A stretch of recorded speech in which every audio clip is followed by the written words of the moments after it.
Introduction. Crime in Malaysia manifests in various forms, including murder, drive-by killing, drug trafficking, money laundering, fraud, black marketing, and many other. Sex trafficking in Malaysia is a significant problem. The crime rate in Malaysia showed a decline of 11.9%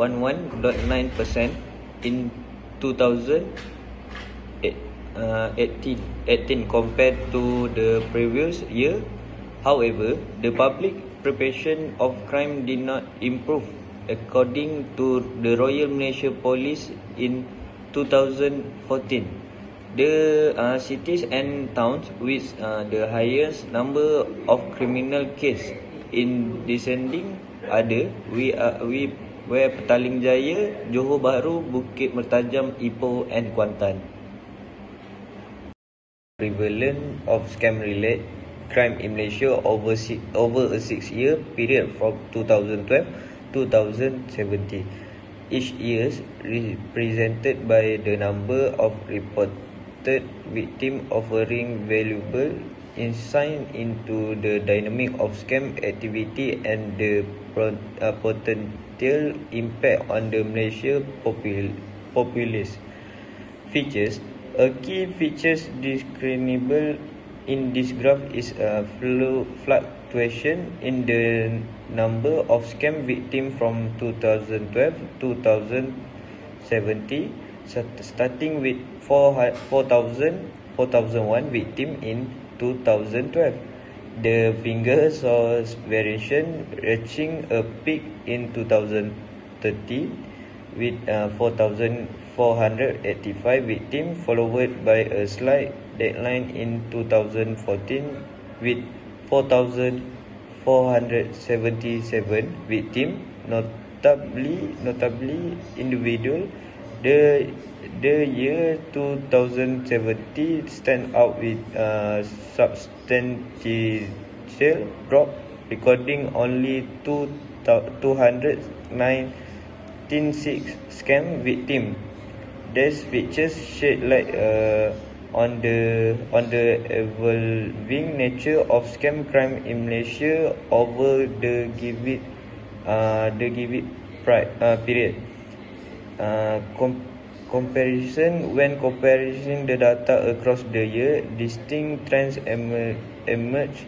The year 2013 and 2016 exhibit significant spike in reported scam case, indicating potential upsurges in scam activity during those periods. Conversely, 2015 and 2017 show a notable decline, suggesting possible efforts to curb scam of an increase in public awareness during those years. This year comparison emphasize the need for a nuanced understanding of the contributing factor to this fluctuation. In conclusion, the graph on scam crime in Malaysia unveils a dynamic landscape marked by fluctuation in reported victim number beyond mere statistical figures. These variance reflect the real impact on individuals, while there are evident peaks and thought the overall trend necessitates continuous effort in law enforcement, public awareness, and collaboration to mitigate. Introduction. Pie chart. Graph 1. This presented pie chart provides an overview of the distribution of the top spammer category in Malaysia. Each category represent the most frequently reported type of scam, offering valuable insight into the landscape of scam in the country. Features, the pie chart. The pie chart illustrated several top spammer category in Malaysia. Scam dominates the chart at 60%, reflecting the most prevalent type of fraud. Following closely, financial service at 21%, insurance at 20%, insurance at 10%, operator at 5%, and debt DEBT collector at 1%. This differentiation highlight the variety in types of scam faced by the Malaysian populace, focusing on different financial and service related aspect. Summary. In summary, this pie chart provide a concise overview of the dominant spammer category in Malaysia. Scam stand out as a major issue with significant percentage, followed by categories such as financial service, insurance operator, and debt collector.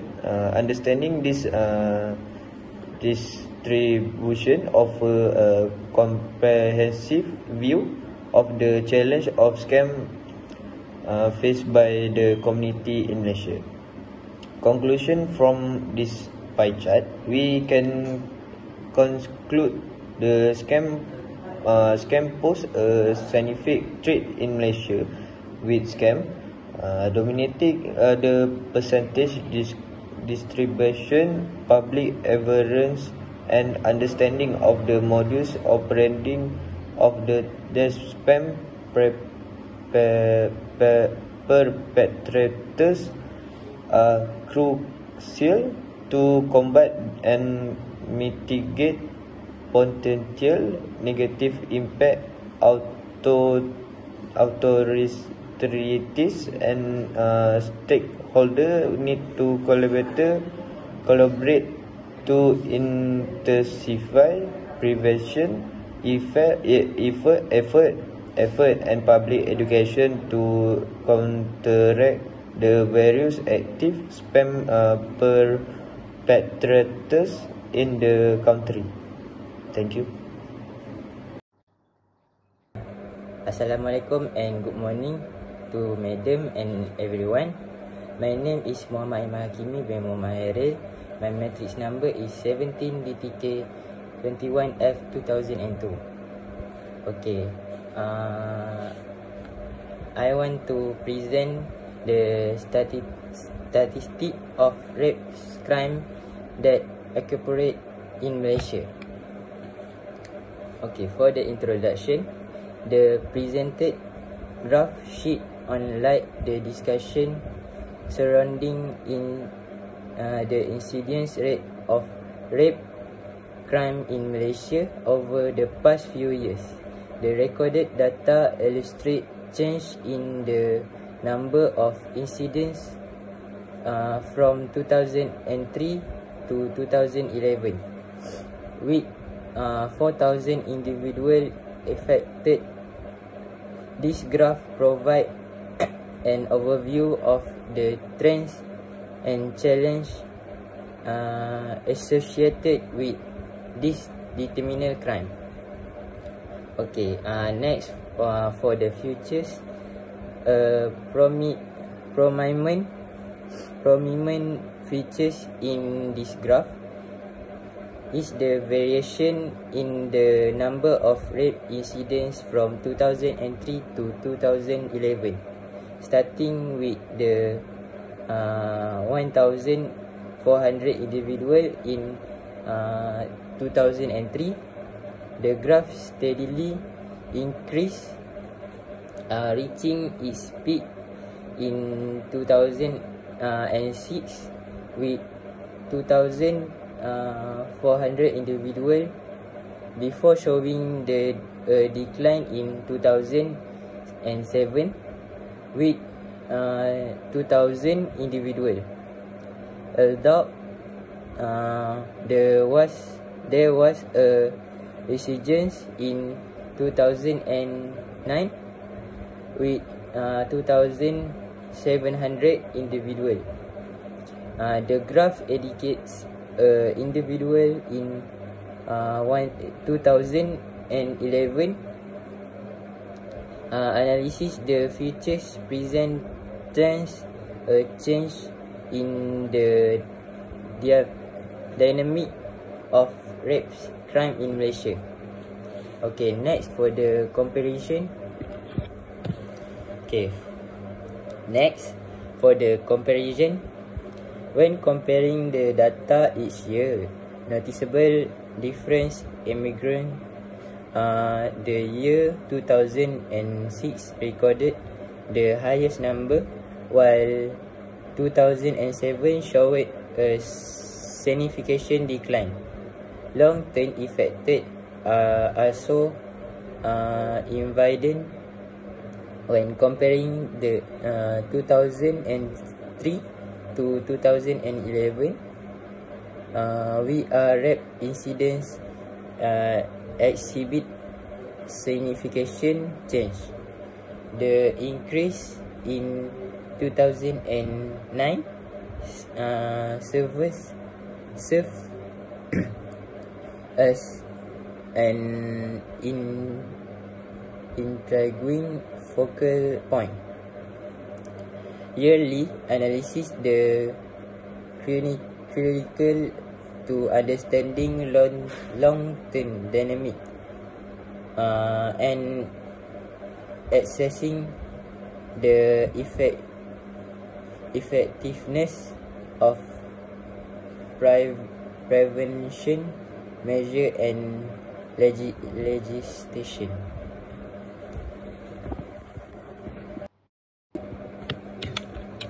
Okay, next for the conclusion.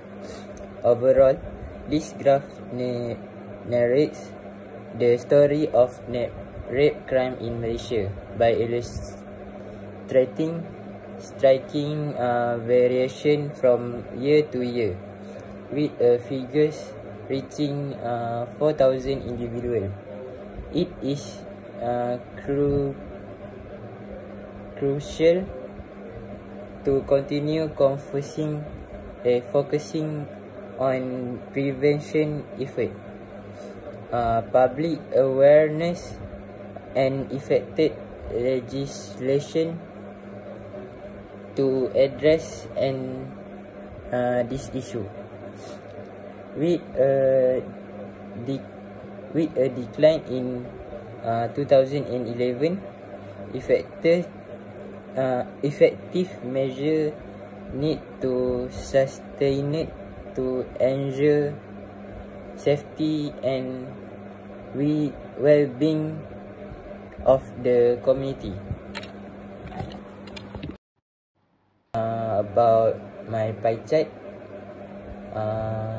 the title is Missing Children. Okay, the introduction.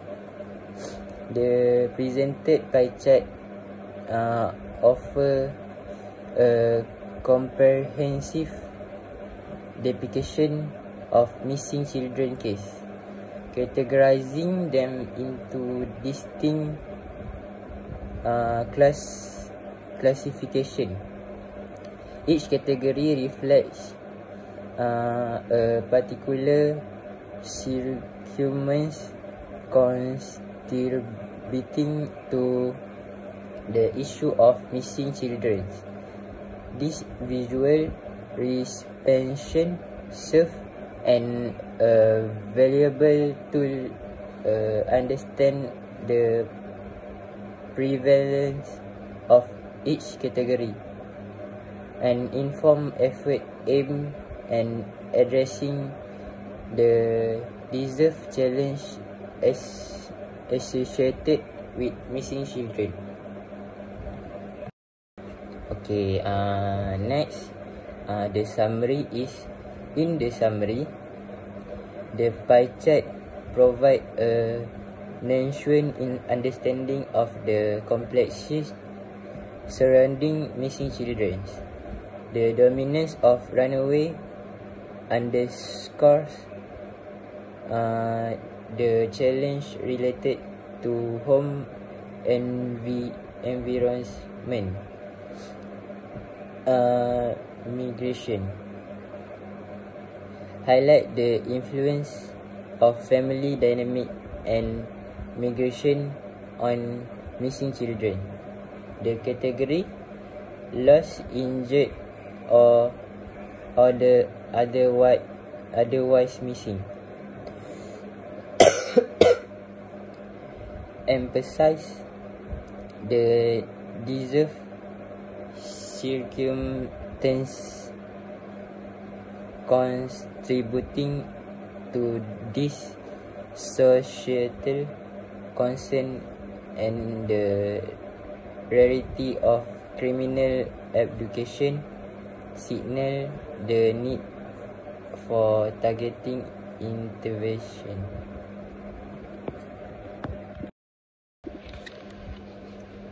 Okay, next, for the futures, the pie chart features several categories that are contributing to missing children case. The largest category, runaway, which include children thrown out of their home or care institution, account for a substantial is 57.3%. Following closely in parental education at 23.2%, encompassing both national and international case. Highlight the signification of familial dynamic is missing in migration, covering all type including unaccompanied children. Constitutes is 5% in category of lost, injured, or otherwise missing, make up 14 and 14.3%, emphasizing the varied circumstances contributing to children's disappearances. The least prevalent category is criminal education, standing at a minimal 0.2%,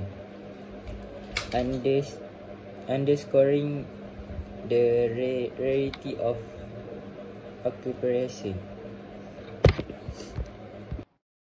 Next, for the conclusion, the insight deserved from this pie chart offer a foundation for targeting interview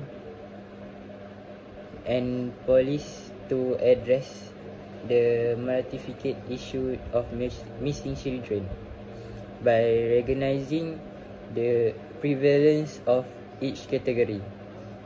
Stakeholders can tailor strategies to prevent runaway, address family-related dynamic, and enhance protection measures for children's migration. The rarity of criminal education underscores the need for comprehensive yet focused approaches to safeguard children and promote their well-being in deserved communities. So hello, good morning guys. Okay, my name is Dinesh son of Prabhakaran and my metric number is 17DTK 21F 2010. So we are talking about crimes in Malaysia. So what are crimes in Malaysia? So we have like variety of many types of crimes that are happening here, which is we don't know. We are here to know about the statistics about the current situation in Malaysia right now. So the presented graph declines concerning pattern regarding accidents involving driver under influence of alcohol Malaysia over the past years, which is people consuming alcohol while driving, or they first they drink alcohol then they drive. So it's one of the, so that's what I'm going to do today. That's what I'm going to share to you guys, the amount of drink and drive. So the number of accidents for each year explicitly stated, reflecting a dramatic shift in the road safety landscape. A detailed analysis of this graph provides in-depth insight to the challenges and impact the accident involving the influence of alcohol. So, the primary features identified in this graph is the gradual increase in the middle of accidents involving drivers under influence of alcohol. In 2010, there were 83 cases, and this figure continued in rise, reaching in peak of 2016 with 461. So you see, in 2010 it was in 83, and it went to 2016, it just rise up to 461. It's a massive increase. The escalation highlights the need of preventive measures and awareness, education to mitigate the negative impact of alcohol influence on driving. So yeah, when comparing the data year by year, it is evident that there is substantial increase the number of accidents each year until 2016. However, in 2017, there is a significant decrease to 212 individuals, which is from 461 to 212. This comparison indicates that despite the overall increasing trend, there was a sharp decline in the most recent years. So yeah. So if we see the graph of the drunk and drive accident, the amount of death in 2010 is 49. It's 49 deaths, while in 2016, almost 237 deaths. So there was a massive increase right there from last. So once people doing that, others seeing, and it became a habit, it's keep on increasing. But after 2016, it have a massive drop, massive decrease, which is already to 58 deaths, from 237 to 58 deaths. So currently, drunk driving accidents in Malaysia is currently reducing, because people is already aware with many campaigns. They see the newspapers, the news, what's happening if you drink and drive, what's the disadvantages. There's no advantages there, but the disadvantages. So that's make into issue right there. So overall, the graph displays a worrisome scenario regarding accident involving drivers under the influence of alcohol in Malaysia. The dramatic increase over the past few years demands proactive and comprehensive actions from various stakeholders to address the issue. The sharp decline in 2017 suggests that prevention efforts of public awareness may have a positive impact, but it remains crucial to continue strengthening safety measures and education to combat this challenge. So these are the bar chart. Thank you. Okay, continuing back. This pie chart, now we have talked about the bar chart. So this is the pie chart, provides a visual representative of drunk driving facilities categorized by age groups. So just now we see by years, and now we are seeing by age groups. So in which age are they happening right there? So the data presented illustrates the distribution of such incidents across different ages demographics, shedding light on the impact of alcohol-related accident on various age brackets. So in summary, the pie chart encapsulates the distribution of drunk driving facilities across the various age group. The measure of accidents occurs in the age of 25 to 54. So in the age 25 to 54 where they consume alcohols, and that's the age where accidents happening. The representative also draws attention to vulnerability of young adults, which is 16 to 24 young adults, and the risk faced by older individual, which is 55 and above. The presence of unknown ages add a layer complexity of the analysis. Okay, so the pie chart delineates drunk driving facilities into distinct age categories. The age of group of 0 to 15 constitutes 2.5 of total, indicating the unfortunate involvement of the young individuals in such incidents.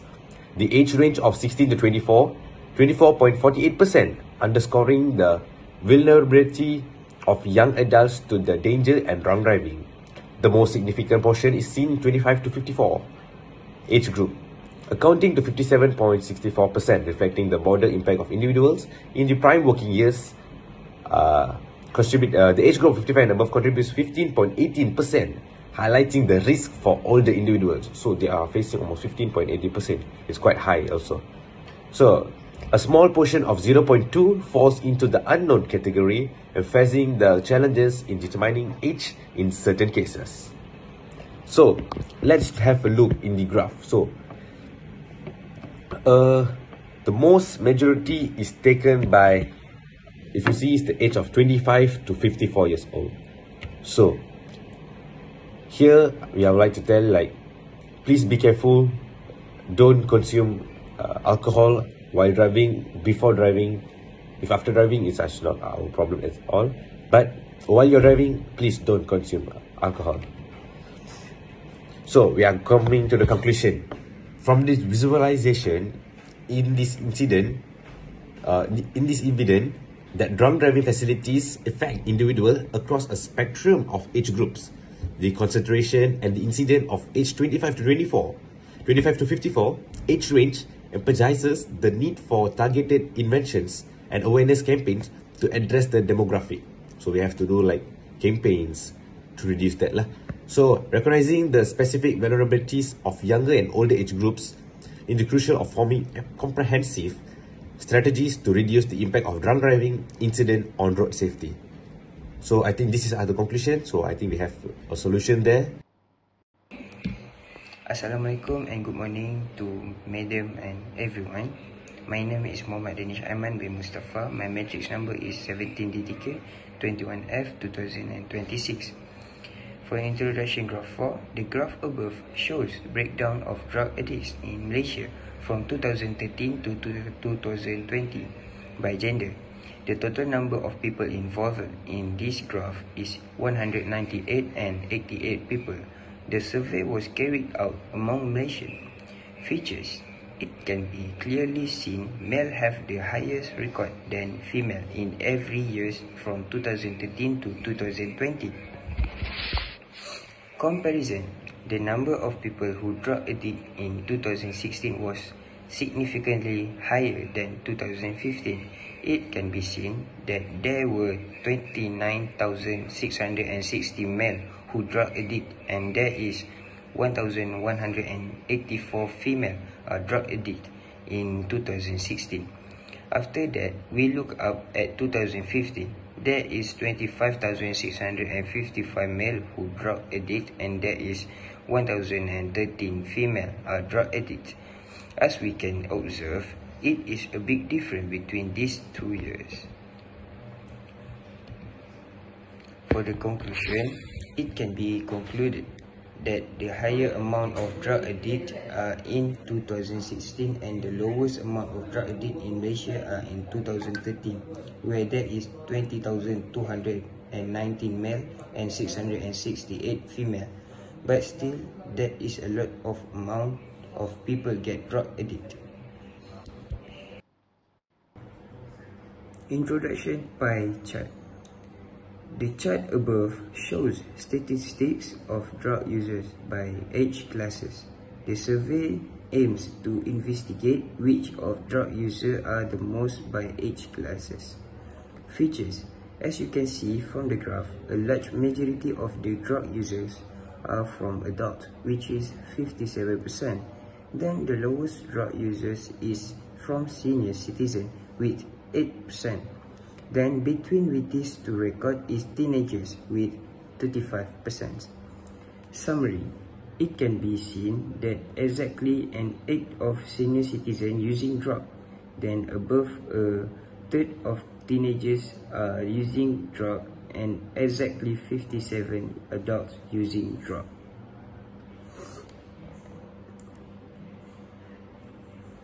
Conclusion. In conclusion, adult is the most user of drug while senior citizen is the least drug users. Okay guys, we are here to the conclusion. So, crime in Malaysia is a complex issue influenced by various factors. While effort has been made to address through law enforcement and social programs, ongoing vigilance and comprehensive strategies are crucial for the sustained improvement in the country of crime situation. After all, the aim is still in the right line, which is to support the national policy, which to relate the national key result area, which is to ensure harmonious environment created in this nation. So, as we move towards high-income developed nation, the number of crime too must be reduced to ensure better nation can be inherited to the next generation of Malaysia. Thank you so much.